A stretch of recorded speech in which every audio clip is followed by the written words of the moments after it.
wildlife. Dr. Adinji. Good morning, everyone. On behalf of the ICHRRF, International Commission for Human Rights and Religious Freedom, I invite all of you, all of our audience, for our Speaking Up series. A little bit about ICHRRF, International Commission for Human Rights and Religious Freedom, is a US-based nonprofit focused on upholding human rights and religious freedom through continuous monitoring, policy intervention, and collaboration. We are focused on educational, research, legal, human rights advocacy, and charitable purposes, and we strive to be an advocate for the human rights and religious freedoms of underrepresented communities across the world. We believe that humankind can no longer afford to be selectively vocal about the rights of only a specific set of people. A humane and just world necessitates fair treatment of all living beings. Our focus is on indigenous rights and freedom, free speech, and their cultural preservation. Some of our initiatives include monitoring violations of the freedoms and sanctity of religious and philosophical minorities across the world, research into documentation of the culture, history, and challenges faced by such communities, policy recommendations on human rights, religious diversity, and pluralism to international organizations, agencies, national and local governments, collaboration to support the cultural and philosophical diversity across the world, and we run Professor Ved P. Nanda Fellowship Training Program since January of 2022. This is our logo. If you've gone on our website, you would probably see this logo. The topic of today's lecture is colonialism and demonization of African spirituality and religions. We are very fortunate to have Mr. Aina Ademola Adeniran join us from Lagos, Nigeria. And I know that we are having some connectivity issues, so he is indirectly joining through the phone, and he will be speaking in a short while. But this is his picture I put. So if you are not able to see him because he's going to use just the audio feature of the phone, this is the picture of Mr. Ademola. A little bit about him. He was born in an indigene tribe in Ogun State of Nigeria. He is an accountant by discipline, a political activist, and a social justice crusader by his convictions. He's a Pan Africanist, socialist, and cultural nationalist who, through his articles and intellectual discourses across many platforms, raises awareness. He advocates cultural renaissance and service of the African people all over the world by the government machinery. He is a self-described anti-imperialist. He emphasizes on the unification and integration of African states as a panacea to Western imperial hegemony. In addition to this, Mr. Ademola is a writer and a peripatetic speaker. Before I give the floor to him, I just want to show you the beautiful culture and spiritual traditions of Africa, some visualizations. Again, you see some visualizations. And there's not just cultural revival and cultural renaissance in Africa. It is also in diasporic African communities across the world, including United States. African American people or Black people of African origin are rediscovering their culture and their civilization. And it's not just at a lay level, it is at intellectual level. A number of books are being written on cultural and philosophical revival of African traditions. So here is another book, How to Practice African Spirituality. There's a famous quote by former president of Kenya, Jomo Kenyatta, on arrival of Christianity in Kenya. And sometimes this quote is attributed to Nobel laureate Archbishop Desmond Tutu. When the missionaries arrived, the Africans had the land and the missionaries had the Bible. They taught us how to pray with our eyes closed. When we opened our eyes, they had the land and we had the Bible. So we are going to hear from an ardent African nationalist who wants to revive the African culture and African spirituality. What has been the impact of colonialism on the whole continent of Africa? A few housekeeping rules. I would like everyone to stay on the mute to avoid noise interference. Please change your cell phone setting to vibration mode. Please don't interrupt our distinguished speaker. Questions will be taken after the speaker has finished his lecture. All the questions have to be sent through the chat function. Questions are moderated. Please be precise and brief in your questions. Don't write a lecture in the chat function. And finally, we are recording this session. It will be available on our website and YouTube channel within 24 hours. So without further ado, it's my distinct pleasure to invite Mr. Ademola, who will be talking to us on cell phone because he has connectivity issues. Mr. Ademola, please go ahead. Yeah. Mr. Ademola, please go ahead. Good afternoon. Yeah. Good afternoon from Lagos, Nigeria. I'm so glad to be here today. Can you all hear me? Yes, we can hear you. Yeah, thank you. Good afternoon from Lagos, Nigeria, and it's my pleasure. I'm so glad to be here with you, even though it's virtually. You know, I'm so happy, and I know one of these days I'm going to be physically present. You know, in your commission or in any other commission to deliver a lecture about the importance of African spirituality in the New World. And it is not enough to be superficial about, you know, the loss of African culture, because I have met many liberals, many neoliberals, so-called African liberals, so-called African conservatives. And yes, if someone tells me he is a conservative or she is a conservative, I begin to ask questions. When you say you're a conservative, you know, what are you conserving? What is it the black community that you're conserving? Is it power that you're conserving? Is it economic power that you're conserving? You know, is it military power that you're conserving? You know, what exactly are you conserving? Aside from the status quo that has kept Africa on their knees. So the only thing that African people can afford to be, we can't afford to be conservatives, we can't afford to be liberals, we can't afford to be neoliberals, we can't afford to be Democrats. The only thing that African people can afford to be in this new world is revolutionary. Because we are in a world where we have constantly been on our knees in the past 100 years. We are in a world where we have been spat upon. We are in a world where our culture, history, philosophy has been demonized. We are in a world where our puppet leaders exploit our minerals and category to their senior bosses in the metropolis. We are in a world where it is shameful to be African. We're in a world where we run away from ourselves to embrace foreign identity and foreign ideals. So the only revolutionary thing that we can be in Africa is to be Africans. That's the only revolutionary thing that we can be. That's the only revolutionary thing we can do. And now let me dive into, you know, the loss of African culture and how we can rejuvenate, you know, this beautiful and deep African philosophy. Now, when we talk about culture and when we talk about history, culture is not abstract. Really, I tell people, on a philosophical level, culture is not abstract. You know, we can actually see culture. You know, we can see culture. You know, the clothes we wear is culture. What we eat is culture.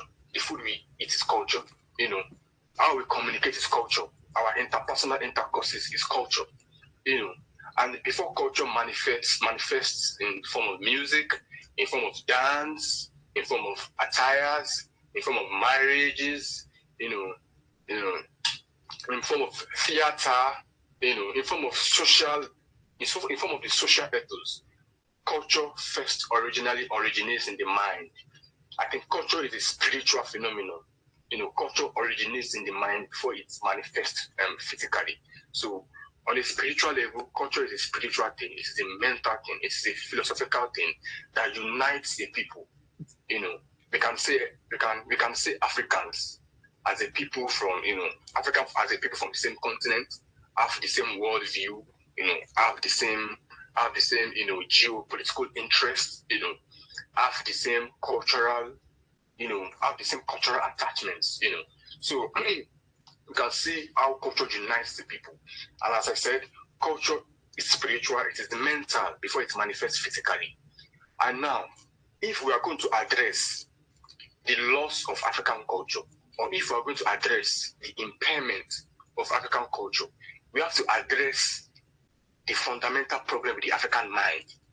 What has happened to the African mind that has affected the African culture? I think this is one of the most important things that we begin to ask ourselves. Because in Africa today, and in other oppressed people of the world, especially of the global south, in India, in Africa, Asia, we have the same cultural issue. Because we begin to ask ourselves questions. What has happened to the African mind? Who has falsified our consciousness? Who has falsified our consciousness? Who has tampered with our education? Who has misinformed our fathers? Who has turned us against our history? So we begin to ask these silent questions, because it is impossible to be in chains, to be under slavery in harsh conditions for 400 years and still expect to keep your culture intact. It was during slavery and during colonialism that African culture was falsified. African consciousness was falsified, and this is this buttresses the point. You can also see that during the transatlantic slave trade, many African people started, they started changing their names, adopting the slave master's name, started speaking the slave master's language, started wearing the slave master's clothes and all of these things. So we begin to ask ourselves questions, It is that the change of African name to European name was the beginning of a new identity, was the beginning of a new consciousness, was the beginning of a new reality for African people. Because before African people were kidnapped on the shores of Africa, and before many African, chiefs and ruling elites collaborated with the foreign powers that took away millions of African people from Africa, we understand that African culture was a very vital, not only spiritual tool, also a political machine in the African society. And now we have lost almost everything. We have now adopted even the European way of life. We have adopted the European style of government. We have adopted the European educational system. And we have to understand very clearly that he who controls your education controls what goes into your mind. He controls what you think. Not only does he control what you think, he controls how you act. He controls your interpersonal intercourse. So that is why many Africans today, we only depend on the education that was handed over to us by our oppressors. If you look at Africa today, nobody is even teaching us, African-centered studies. We have no Pan African studies. We have no, African philosophy. All we have is Socrates, Plato, and all of these people that have contributed to the cultural alienation of African people. So now, when the foreign powers came into Africa, at the Berlin Conference, I think it was at the Berlin Conference, that was when Africa was divided into the Lusophone, that is the Portuguese-speaking African nations, the Francophone, the French-speaking African nations, and the Anglophone, the English-speaking African nations. And prior before this time, and prior before 400 years, Africa has had an institutionalized and established socio-political and economic style of government. We had our spiritual ethos intact. We had our political ethos intact, and all this was interrupted. So I tell people that Africa is not a Muslim nation. Africa is not a Muslim continent. No African nation is Muslim. No African nation is Christian. How did we become Islamic, and how did we become Islamic, and how did we become Christian? And when I tell people that we became Islamic and we became Christian through the transatlantic slave trade that happened in the 15th century, and we became Muslim through the trans-Saharan slave trade that happened in the 7th century. Some people think I am mad, but this is the truth. Because the only African nation that was Christian before the transatlantic slave trade was Ethiopia. And Ethiopia adopted Christianity in the 4th century by King Ezana. He adopted Christianity mainly because of trade purposes with the Roman Empire. So it's not as if Christianity is already an inherent religion in African society. Christianity is still an alien religion that came along with the colonial masters on the slave ships. So we can see this in Angola. The same people that came to preach about the gospel to the indigenous people of Angola were the same people that were kidnapping them. African people were actually kidnapped. Forget about the fact that there were some African chiefs that collaborated with the white people that kidnapped many African indigenes. African people were also kidnapped.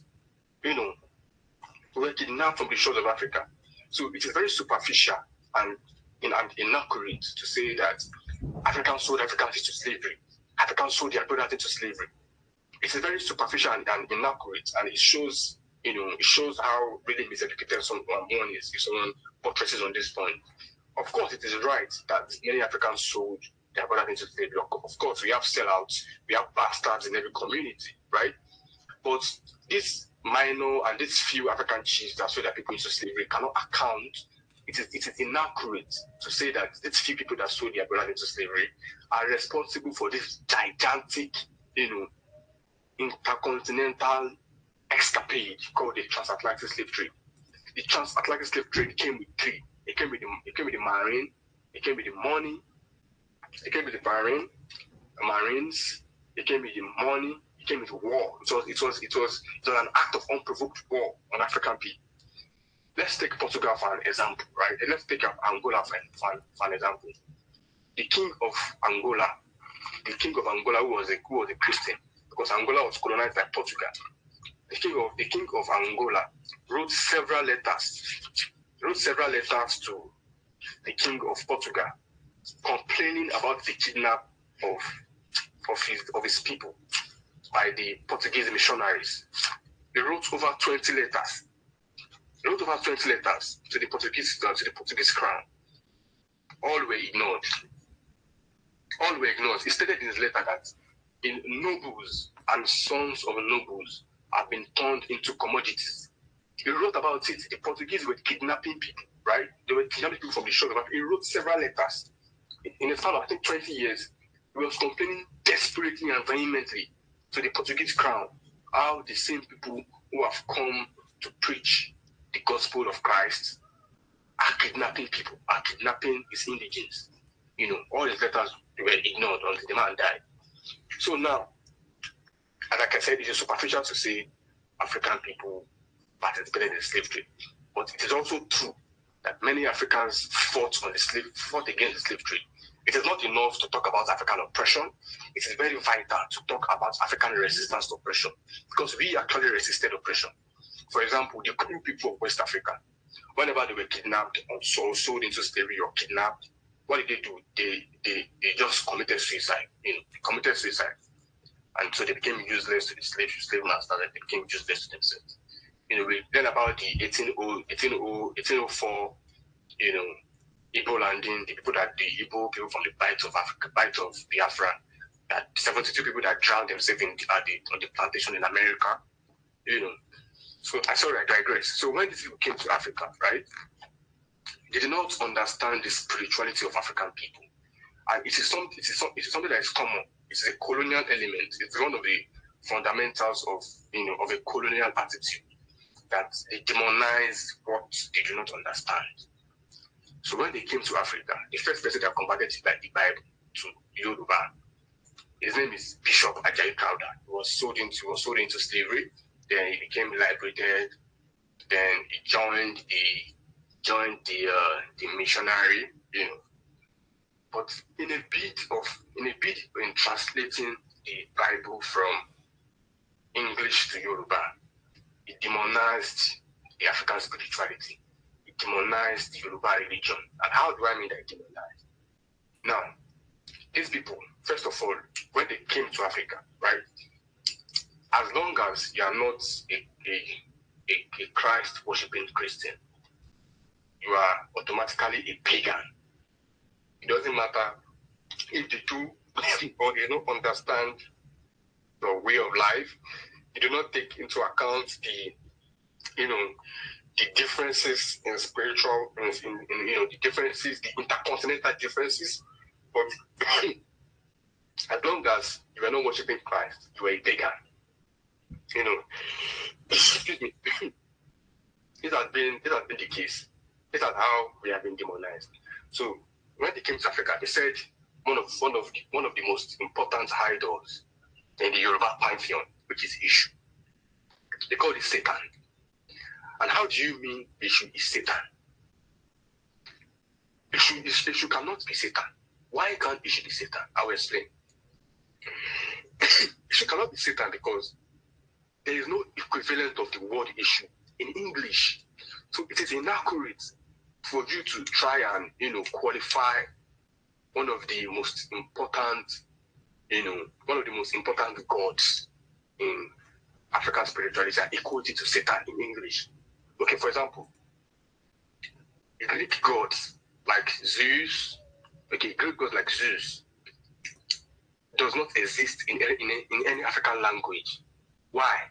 Because it is unique to the Greek people. It is unique to the European people. So the equivalent of that word and the equivalent of the content of that god does not exist in African society. So African people cannot equate that god in our language. So when they came to Africa, they just said, this is okay, this is this idol. As from today, we call it Satan.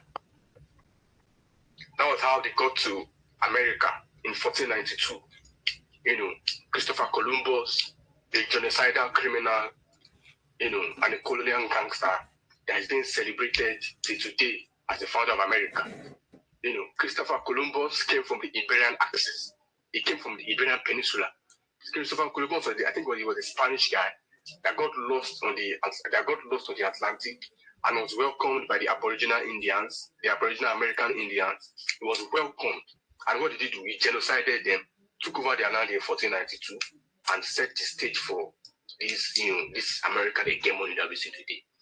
You just saw people that you people that you've never met before in your life, a different race of people. You call them Red Indians. Who are some today? These are Red Indians.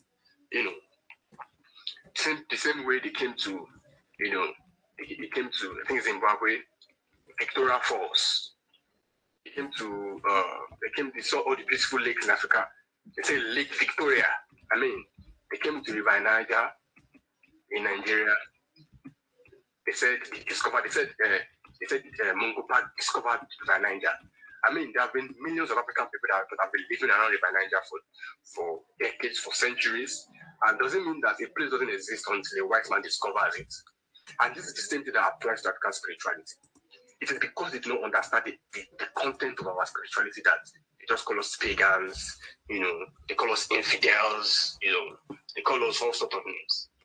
So the equivalent of the word issue does not exist in English. Same way the equivalent of the word Jesus does not exist in any African language, because Jesus is not an African deity. So it is impossible for us to relate with this foreign deity because it doesn't exist in our social ethos. The same way they went to the Igbo land in southeast Nigeria, they saw the idol, they immediately called it Ekwensu is Satan. How do you mean Ekwensu is Satan when the equivalent of this word doesn't exist in your language? We just look at the political conquest, the economic conquest, and the devastating effects that colonialism has caused on us, and how it has impoverished us materially as a people of the African continent. But we're not taking into account of the cultural appropriation, historical bastardization, and spiritual bastardization of our culture. So not only have we been exploited, our culture have also been demonized. So these are one of the fundamentals. I mean, one of the basic characteristics of of European colonialism in Africa. And I know that the same thing is accurate in India. The same thing is accurate in every oppressed territory in Africa. The same thing is accurate for every oppressed territory in Africa. So, and this is a rhetoric, and this is the false teaching that they've been passing upon from centuries to centuries, generations to generations to generations to generation. So it's going to take a conscious and determined effort to actually liberate our people from these false European doctrines that have kept us on our knees. And they say that Africans are savage. Africans participated in savage practices like idol worshiping, killing of twins, all of those things. I mean, Europe as a continent has been the most barbaric continent in the world. I mean, the facts are there. You see, for example, the demonization of cats. Like, personally, I love cats. But many Africans do not like cats. And why do they not like cats? They don't like cats because of what they've been taught. I mean, people have been taught that cats are, demonic animals. Cats have a spiritual element, that they are able to be possessed, alien. Cats are receptive to demonic spirits. I mean, and all of these things, witchcraft and what have you. I mean, witchcraft started in Europe. The last woman that was killed for witchcraft was killed in Scotland. She was burnt alive. Many people were burnt alive in an open fire. In Scotland, in England, in the whole of Europe, many people were burnt alive on account of witchcraft. From 1555 to 1660, over 800,000 women were killed during the Inquisition period. I mean, a lot of cats were lynched to the extent that they became plagued by rats because of the demonized cats. I mean, this is one of the microcosm of the barbarity of the European continent. So there is no moral position to call any continent or any people of any indigenous descent barbaric, savage. I mean, many of these things and many of these sacrifices that African people do today they were being taught by Europeans. For example, killing of twins. I mean, I understand that there are some barbaric practices that have been practiced in Africa and all over the world. The killing of twins. They said Mary Slessor stop the killing of twins. How did Mary Slessor stop the killing of twins? As at 1851, King Your Honesty of Creektown in Calabar already stopped the killing of twins. It was, and in 1851, Mary Slessor was 3 years old. It was later, decades later, that Mary Slessor joined the African comrades fighting to stop killing of twins. And now, when we are being taught about Mary Slessor in schools, they tell us Mary Slessor single-handedly stopped the killing of twins. And now we should build a monument for her, and we should worship her because she stopped the killing of twins. I mean, nobody cares to mention about King Your Honesty of Creektown and many African people that were at the vanguard of stopping this killing of twins. But we should just appropriate all this glory to Mary Slessor. So I think that not only in Africa, in societies and people that have been oppressed, right? We need to re-educate our people. We need to make, and I have observed that India and Africa have the same, social problems. India and Africa have the same cultural problems. And to a large extent, India and Africa have similar political problems. So, oppressed people all over the world have to unite through revolutionary internationalism. We have to unite, and there's only one thing that brings us into unity. It is our oppression. I mean, Europe is the most united. I mean, this Pan-Europeanism is a thing. Europe is the most united continent in the world. White people are the most united people in the world. When they carry out a genocide, they're united. When they set up NATO, it's a product of unity. When they set up European common markets, it's a product of unity. When they set up European Union, it's a product of unity. And we African people and oppressed people in general that have been oppressed, we have to forge an alliance and re-educate our people. We have to dump this Eurocentric educational system that have been miseducating our people, that have made us accept our own destitution. that have proved to us why we must accept that we are inferior. An educational system that doesn't care to teach us about Africa's past glory. An educational system that only teaches us about African oppression and not African resistance. An educational system that teaches us that our history started in 1960. An educational system that doesn't tell us about Songhai Empire. That doesn't teach us about Kemet. An educational system that doesn't teach us about the Malian Empire. An educational system that doesn't teach us about the Ogun Empire and the achievement of our great ancestors. An educational system that doesn't teach us about Queen Anne Nzinga of Angola that fought the Portuguese colonizers for 30 years. An educational system that doesn't tell us about the Benin invasion in 1897. An educational system that doesn't teach us about how the biggest and the most sophisticated architectural work in the world was created by Africans in Benin and was destroyed in 1897 by the British government, by the colonial British Empire. An educational system that doesn't teach us about, our artifacts, our artistic prowess. So we need to re-educate ourselves, and I know that this is also the same thing for India and all of places around the world. So we have to unite and stand with our people that are oppressed, from Palestine to Congo, to Ethiopia, to every part of the world. We must unite through revolutionary internationalism and bring an end to foreign Western hegemony and re-educate our people about the essence of returning to the source. Because Africa, there's no way you are going to be a caricature of another person in this new world. Many people now bleach their skin.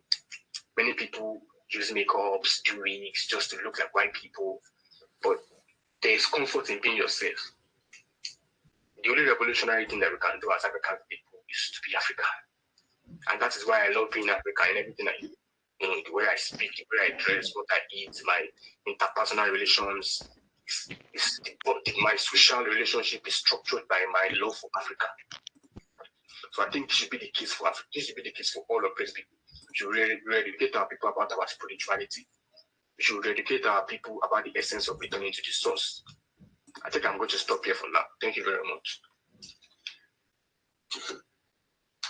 Thank you very much, Mr. Ademola, taking a very, eye-opening account of effect of imperialism on Africa. Please speak. Please talk to your mic. I can't hear you. Yeah, Dr. Adamji, you're a little mute. You're a little muffled at this point, Dr. Adamji. If you can speak up. Okay. I am very thankful to Mr. Ademola for his lecture, talking about the hidden things about imperialism and its impact on African culture, African society, and African system. I had invited people to give some questions from the chat function, and I don't see any. So what I will do, I will modify the rest of the time in a different format. I will invite one of our ICHRRF volunteers, Mr. Kofi Sarpong, who is from Ghana, to make some comments on the same topic. I mean, we are fortunate that we have a couple of speakers who have the domain expertise besides Mr. Ademola. So, Mr. Kofi, would you like to say something since we don't have any questions? Yes, please. And thank you to everyone that is has come to participate in this subject. It's one of those subjects that I think I talked about in the World Hindu Congress, and I did discuss it a lot with a lot of the Swamis that I have come into contact with as well. Yes, it is very, very true about colonization, dehumanizing African culture and African tradition and African religion. Now, in my research, because I was more into Sanatana Dharma, studying Sanatana Dharma made me to understand African religion more than I actually did when I was very young. And when I was in school, it was all about Christianity and Islam. And when you are not a Christian, you're not a Muslim, it was worse with Christianity. Muslims were in Ghana. Our culture is different. Muslims are a bit more liberal towards because of our culture. Now, the point that I'm trying to raise here is that the slave master had to do that in order for him or her to be able to achieve his goal of coming onto the African land. And the goal was to do what? Steal our natural resources and, make us what we are right now. So that was the main goal of, what they actually did. So everything about Africa is inhumane and, is devilish. One, especially with our religion. That is what I'm going to focus a lot more on. Our religion is in such a way that it's very, very synonymous with Hinduism. One, our religion is not, you can't explain it. It's not explainable because our language is not explainable.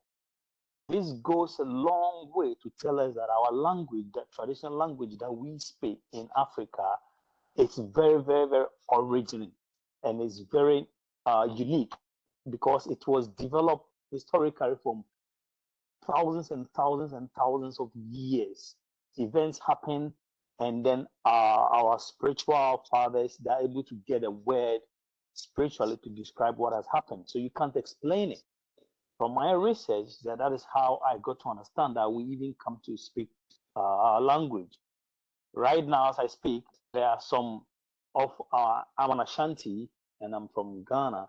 And then within the Ashanti tribe, there is also other tribes. So we call the Akan people, and we all speak the same language. Now, some of our languages are being spoken in Egypt as I speak to you right now. There are some words that you can find in the Egyptian words. And also, when I went to the Caribbean, I was inquiring more about how the African traditional, and religion and everything is really. And apparently, the slave master made sure that Africans left their religions behind.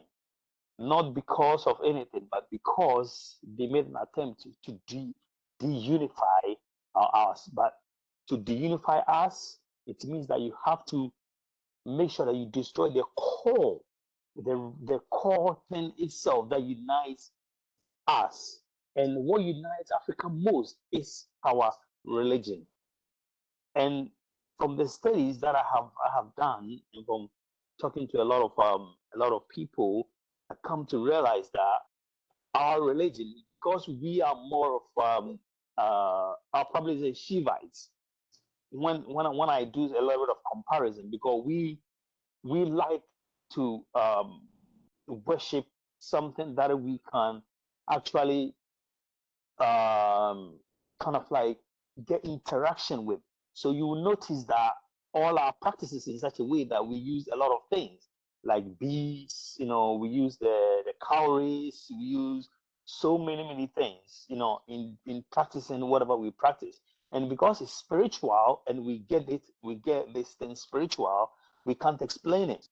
So the point is that when I came to study Hinduism, and I had a chance to live with Swamis, and for example, meditation, and then attaining deep samadhi, right? You can't explain it. Nobody can explain it unless you experience it. Okay, and the same thing is also in our African traditional religion. And so they made sure that no, these people are too developed in such a way that when you're able to destroy their religion, you destroy them. So this is how the slave master was able to destroy our religion and bring us to where we are right now. So, they developed so many tactics. First of all, okay, I have had the opportunity to travel around the world a little bit. And one thing that I noticed that when we are in Africa, we think that America, Europe, and everything is heavenly. When you come here, everything is, but look, it was never true. Okay, when we're kids, that's how we were made to believe. I quite remember recently, I had one of our members was admitted to one of the biggest hospitals. And luckily, because we are Hindus, we were denied blood transfusion. They were saying there was no blood, there was no this, there was no that. Okay, fair enough. So I got Lakshmi, who is one of the, is going to be on a panel sometimes, former deputy communications minister in the former government. So she came in, she made a few calls to one of the doctors, and the doctor came in and said, oh, I need a blood from so and so person. And as soon as the doctor came in, because he's a Christian, he said, oh, we have the blood. And I'm thinking, oh, hold on. So what are you doing here? So anyway, it's one of those stories. Let's put it on the side. Now, later on, the doctor became my friend. I was introduced to him, and then he became my friend. And then the doctor sat me down, and then he started telling me about Christianity and all of that. And then he came around and said, oh, come and have a look at the window. You see, that's my Mercedes-Benz parked there. And then I kept quiet. I let him talk, about, and then I said, okay, look, I'm a Hindu. I have lived in England. This Mercedes-Benz, I have driven so many of them in England. I don't want it.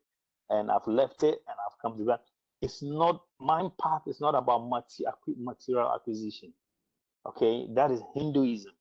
And that is the reason why the slave master looked at it and realized that in order for them to be able to get the up and coming ones, so I'll probably state like maybe 3 generations, right? That was where they started destroying our religion. So 300 years back, in order to get those people, we have to use materialism to get those people. So they use their inventions and they use a whole lot of things to distract us. So they made us to understand that when you become a Christian, you have enough food, more than enough food. You have storage of food, you have cars, you have clothing, you have this. But according to my dad, when the white man came onto the land, that's history that he was told, the white man was naked and we were wearing clothes. So we had already developed clothes and they were already naked when they came with their ships. And so to come to think about all of that, you realize that these people have done us a lot of harm. But unfortunately, that is what is become.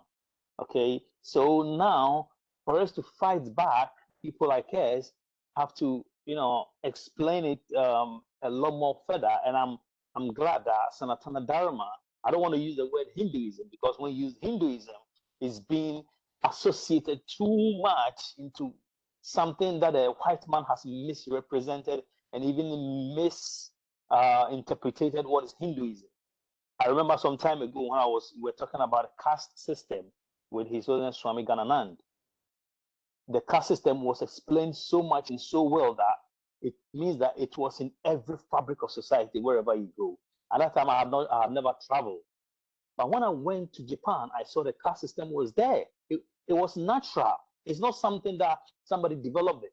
But a white man, when the white man went to the East, India, Indonesia, whatever you call it, in the Far East, and was being taught the caste system, the white man came and changed it and misrepresented the caste system to be something higher and something lower. No, it's not like that. It was until later time that I understood the caste system. Even when I went to live in England, the caste system was there. You have people who are Brahmins, you have people who are in the ruling class, and you have people who are merchants, and you have people who are the servant class. It is always there wherever you go. But when especially when we met Christians and they were telling us about Christianity, they made us to understand that the Asians have something called a caste system, making someone higher and making someone lower in society. No, it is wrong. It is never like that. But unfortunately, that's the representation that is going on. Okay, so one, African traditional religion is highly synonymous with Sanatana Dharma, more or less Hinduism. And it's just that people like us now have to come out and explain it a lot more further for other people, even we the Africans, to understand it. There is a program that is going on in Ghana right now that I'm talking to you. It's a series. The ladies is using the YouTube. And what he's trying to do is he's now interviewing, he's trying to make it everybody, but he's now interviewing more people who are into African tradition and our history. And it's, believe me, it's drawing so much attention that it's unbelievable in Ghana at the moment. It's absolutely unbelievable. And I love it. I love it so much. So I think it's opening eyes to a lot of people on how we can get back, into an African traditional religion. The only thing that I find which is maybe in the near future it will have to be stopped, is the use of blood and the sacrifice of animals and all of that.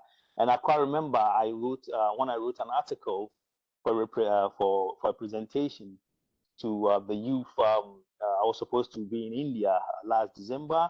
I brought this up in my presentation, and I said that even Sanatana Dharma also went through some of these things, and it took a lot of great sages to do away with some of this. And I quite remember Buddha name also came up. It was Buddha who actually helped to stop the use of the use of animal sacrifice.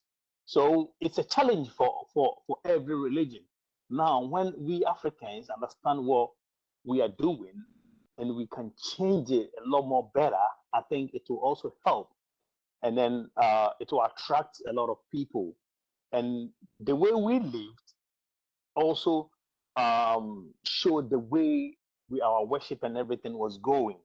And the gods accepted it. So we never had what's called famine. We never had diseases. We never had so many things. But now we look at what is happening.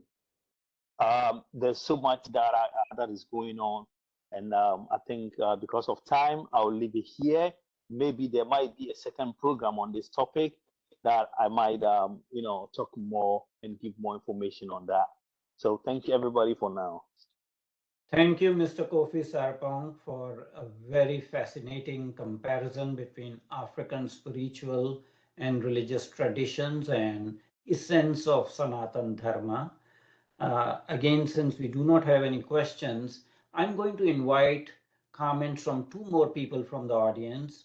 I'm sorry I'm putting them on the hot seats without any notice, but we are very fortunate to have a member of our International Advisory Board, Professor Edward Butler, who is a professor of comparative religious studies.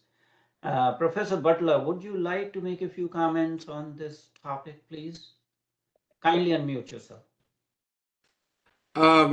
Thank you. Both of these presentations were very good, and I want to thank the speakers for their contributions. I guess I would just want to ask both speakers if there was one thing that you feel like could be done concretely to help to preserve African traditional religions and to contribute not just to their preservation, but to their revival and their growth again. If there was one concrete thing that could be done, what would you say that would be?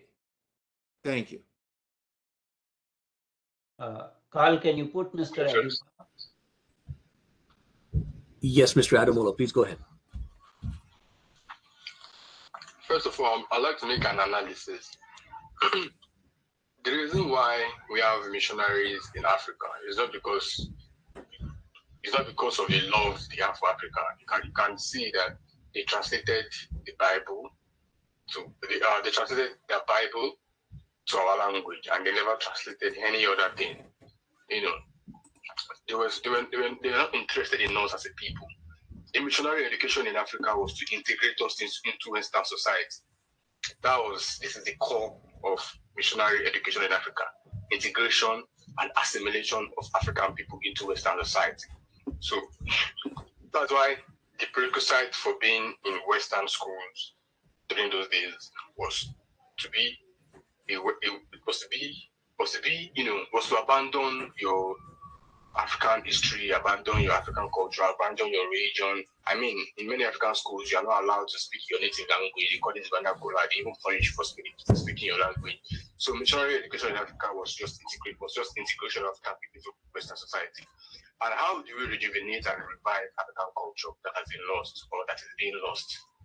The very core of this is education. I mean, our education system in Africa needs a total overhaul. I know we can't have an education that creates hero worship of other races and allows us to look down upon our own history and our own heroes. I mean, there's no what they teach us in school here is John Locke, Plato, Aristotle, Pythagoras, and all those people. Nobody teaches us about Kwame Nkrumah, a very deep philosopher like Amos Wilson. Nobody teaches us about a very bright intellectual like Omar Fanon. Nobody teaches us about Steve Biko. Nobody teaches us about the Black Panther Party. Nobody teaches us about Queen Anne Nzinga. Nobody teaches us about Emperor Haile Selassie. Nobody teaches us about the civil rights struggle. Nobody teaches us about the anti-colonial struggle. Samora Machel, the people that were fighting the Portuguese, Amilcar Cabral. Nobody teaches us about all these things. So African revival is at the core of education. The only way we can resuscitate this African history and this African culture that is in comatose is education. I think that is at the very, very core. Thank you. Kofi, do you want to respond to Professor Butler's question about revival? Right. Yes. I quite remember. If I'm right, he spoke about preservation, revival, and growth. One, African religion has to be educated in such a way that the people themselves will understand it. Right now, you have almost about 1 billion Africans who don't even know their own culture because right when they are born into Christianity, they are born into Islam. So their religion is something else they don't even talk about. And like my fellow Nigerian said, even when you're going to school, you're going to Christian school or you're going to a Muslim school. So this alone in itself does not even help. Now, we also need to modify our religion a little bit, which I'll probably say that, like I said, it was done in Hinduism, modification. As the years go by, things that are not very necessary and not attractive needs to be changed. And we need to accept that and try and change a few things.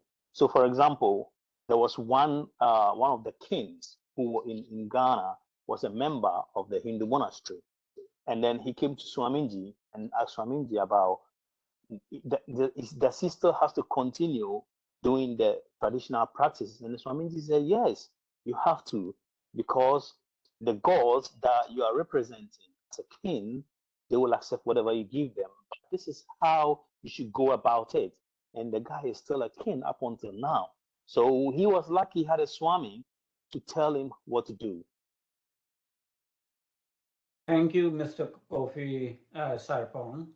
I am very deeply honored to say that we have one of our members of the board, Professor Yashwant Pathak, who is basically a scientist, but he's also an anthropologist who has traveled all over the world and has been studying different cultural traditions. He has visited Africa several times, so I'm going to invite him to give his comments. Professor Pathak, please. Yeah, first of all, my sincere thanks to both the speakers. I really appreciate the way they presented the African traditional religions, and it is a unique way. And I absolutely agree with both of them regarding their similarities in the Sanatana Dharma and African tradition. Personally, I was very fortunate to visit Ghana and the Hindu monastery as well as interact with His Holiness Swami Anananda. It was a great experience for me, and I had fortune to listen to his preaching also, and He used to be one of the most humorous preacher I have ever seen, because he used to compare a lot of things, and it was a big fun listening to him in the Hindu monastery. I was very, very impressed with it. I think it is absolutely necessary to understand that the world around uh, around the world, all the ancient traditions, whether they are 1,000 African religions or 500 Indian native American religions, or the Maoris or the Australian Aboriginals, all of them used to think alike. They all were, there were a lot of commonalities in on this ancient tradition, pre-Christian ancient tradition specifically.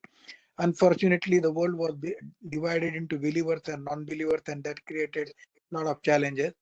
But I'm absolutely very hopeful, and I think you can see a picture behind me, which is a picture of Obama with a title Hope. And there is a great hope with people like our speakers. If this happens more often, we are definitely going to be changing the world, bringing all the African traditional religions in the forefront, and their due respect will be, they will get it from the world society, and I'm sure about that. One thing what Professor Butler was asking, one of the best way to start reviving all the traditions are two things. One thing is to start providing education from the elementary school about, because every Zulu or Xhosa or Asante or Yoruba, Kikuyu, Masai, all of them will have to have a pride for what they are. Once that pride is inculcated into their minds, everything will be resolved very quickly, and that is my humble suggestion. But I enjoyed the talk, and I'm looking forward to work with wonderful speakers. And Dr. Adityanji, thank you very much for allowing me to share my thoughts. Thank you very much indeed, Professor Pathak. I am going to invite our Executive Director, Mr. Carl Clemens, to give a couple of comments. Dr. Ademiran, actually, I didn't have any comments or questions, but I see a couple of them in the chat. Can I read them out at this point? Okay. Yeah, maybe I'll just combine them. Yeah, please go ahead. I did not notice those. Yeah, go so ahead. Mr. Ademola, there's a question from Terry Incy. He says, what is your perspective on the way spirituality is practiced by people of African descent who are born in the diaspora, in particular Brazil and the Caribbean? And I'll combine that with another question from Soham, who says, I find it very interesting that indigenous African religions, especially the Yoruba religion, inspired many neo-pagan religions in Latin America. Why is it that these religions were maintained or revived by the diaspora but became obsolete in their homeland?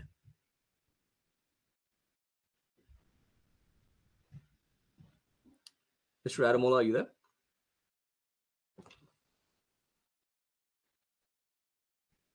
Mr. Ademola, can you hear me? Yeah, I can hear you. Okay, I'm sorry. I think you might have been on hold. I'm just going to read out a couple of questions for you. I'm going to do that very quickly again. What is your perspective on the way spirituality is practiced by people of African descent who are born in the diaspora, in particular Brazil and the Caribbean? And specifically, if you can speak to religions like the Yoruba religion, which are surviving there, or they're inspired neo-pagan movements in the diaspora, but they've died out in the homeland. Oh, okay. Can I touch on that real quick? Yeah, go ahead. Yeah, I think this question actually portrays my point. How culture is a very spiritual and psychological phenomenon. Imagine under very harsh conditions. Imagine under very soul-wrecking conditions like the Atlantic slave trade. The slaves carried the African spirituality in their hearts and in their minds throughout the Atlantic Ocean and in the Caribbean and in the Americas. So if you go to the Americas today, if you go to Brazil, if you go to Cuba, if you go to Trinidad and Tobago, you still find, I'm a Yoruba man, so I can relate. You still find, Yoruba religion flourishing there. And the reason why this Yoruba spirituality is going out of existence here in Africa is because of our educational system. Like I said, we have been so brainwashed, we have been so bamboozled, we have been so miseducated to hate ourselves. So in Nigeria, it's either you're a Christian or you're a Muslim. So people that don't practice our own spirituality are called pagans, are called, all sort of hideous names. So, like I said, the core of African revival is at the art of education. So it is we that are going to re-educate ourselves. And I can say for a fact that the people that are, people that are, as in the Yoruba spirituality is doing very, very well. I personally have, done the research about it, about the Oshun, about the Ifa, and it's doing very, very well. I think we need to give them accolades. I think they will do it better than most of us in Nigeria, and I think it's a very good thing.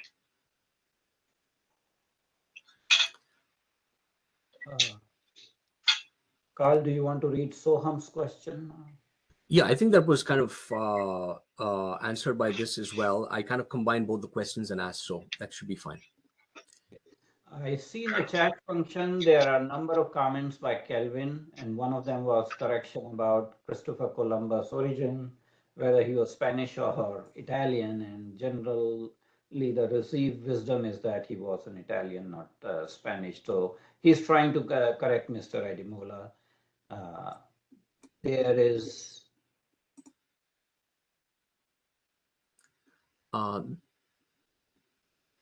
Is there a comment by Mr. Ali Matu? Hi, it's Miss. Yes.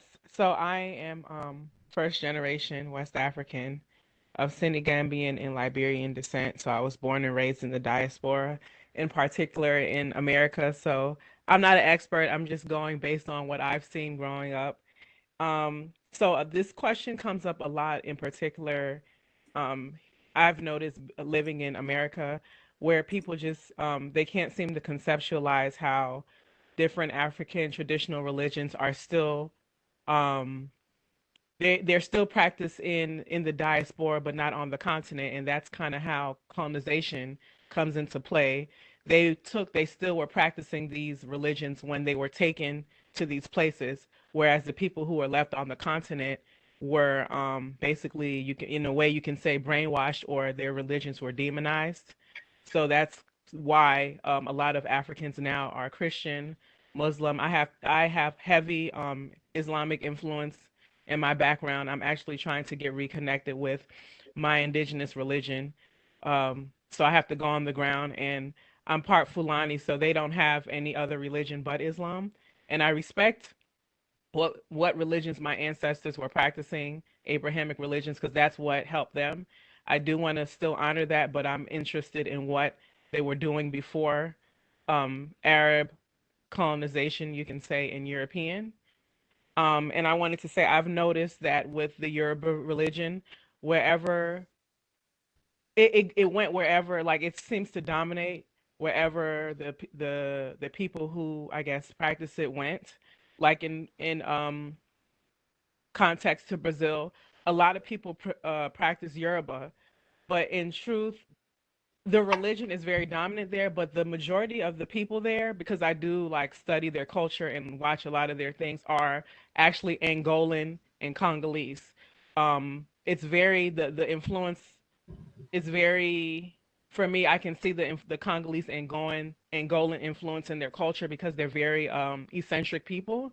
But Yoruba from Nigeria is the religion that's very dominant. So I have noticed that wherever the group of Africans went, if Yoruba was there, a lot of the times within the diaspora, that that religion is dominant, even though a lot of those people, or some of those people, might not necessarily have been taken from Nigeria or Benin, but that indigenous religion, you can say, is dominant wherever it goes.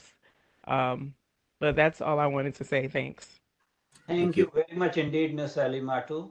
I'm going to invite comments from one of the audience and try to find out if the question has been properly answered, or if they have another question. Terry Incy, you had a couple of questions, and I'm sorry that I did not scroll down the chat function. So do you have any further question?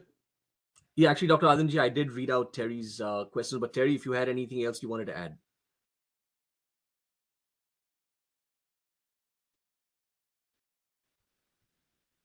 No, I guess not. So I think we can move forward. I did read his question out. So I think we had a very fascinating discussion and good comments from the audience. And we had some spontaneous comments that I invited from some of the audience members, including Mr. Kofi Sarpong. I just wanted to highlight 3 particular case studies because it is in the spirit of African spiritual revivalism. And they are mainly in the diaspora, practically American diaspora, if I may use the word. One is the Kwanzaa. Second is out of Africa or back to Africa. It's a kind of cultish-like movement. And the third is Rastafarians. So either Mr. Ademola or Mr. Kofi Sarpong, do you have any comments? How do you envisage these, revivalist movements in diaspora?